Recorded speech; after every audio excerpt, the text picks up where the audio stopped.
Hello, I'm Ajay from Canonic's engineering team. In this video, we will learn how you can build analytics dashboard. Let's begin by dragging components and configuring them.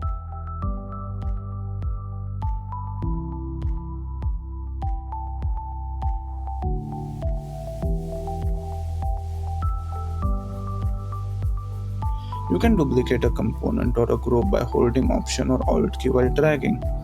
Layout setting help with component or group's dimension and positioning.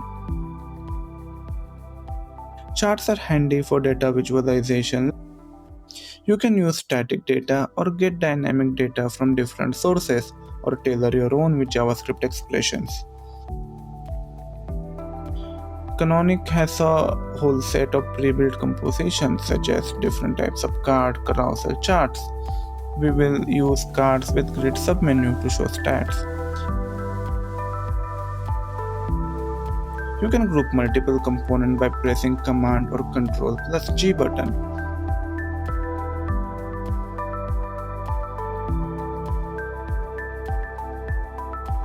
Groups have their dedicated configuration for padding, gaps, and background color. And that's our analytics dashboard. Wasn't that fun to build?